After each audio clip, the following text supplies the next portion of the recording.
নমস্কার বন্ধুরা, কেমন আছো সবাই? আশা করি সকলেই ভালো আছো। আবারও একটা ধাঁধার ভিডিও নিয়ে চলে এলাম। আমার চ্যানেলে তোমাদের সবাইকে স্বাগত জানাই। তাহলে চলো বন্ধুরা, আজকের ধাঁধার ভিডিওটা শুরু করা যাক। বৃষ্টি এলো কিন্তু কেউ ভিজলো না। কেন বলো তো বন্ধুরা, বৃষ্টি এলো কিন্তু কেউ ভিজলো না?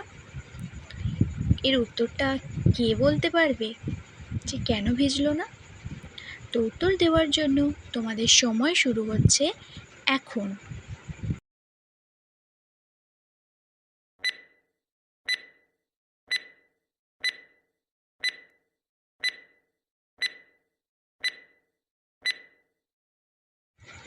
উত্তর হবে বৃষ্টি হলো একটা মেয়ের নাম।